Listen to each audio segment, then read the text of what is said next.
போகுது அப்படின்லாம் பேச ஆரம்பிச்சிட்டாங்க. மக்கள் மத்தியில் செம்ம ஃபேமஸ் ஆயிட்டாங்க.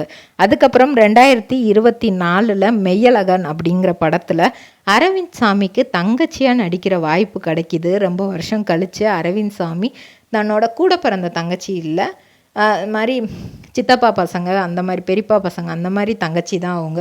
ஸோ அழகான ஒரு கொலுசு வாங்கிட்டு வந்து அவங்க கல்யாணத்துக்கு அவர் போட்டு விட்றாரு. ஸோ ஒரு சென்டிமெண்டல் ட்ராக் வந்து நம்ம ஸ்வாதிக்கு கொடுத்துருப்பாங்க அந்த படத்தில். அதுக்கப்புறம் 3 முடிச்சு சீரியல்லையுமே வந்து ஒரு கிராமத்து பெண்ணு, ஆனால் கொஞ்சம் தைரியமான பெண்ணு தான், குடும்பத்துக்காக போராடுற ஒரு பெண்ணு.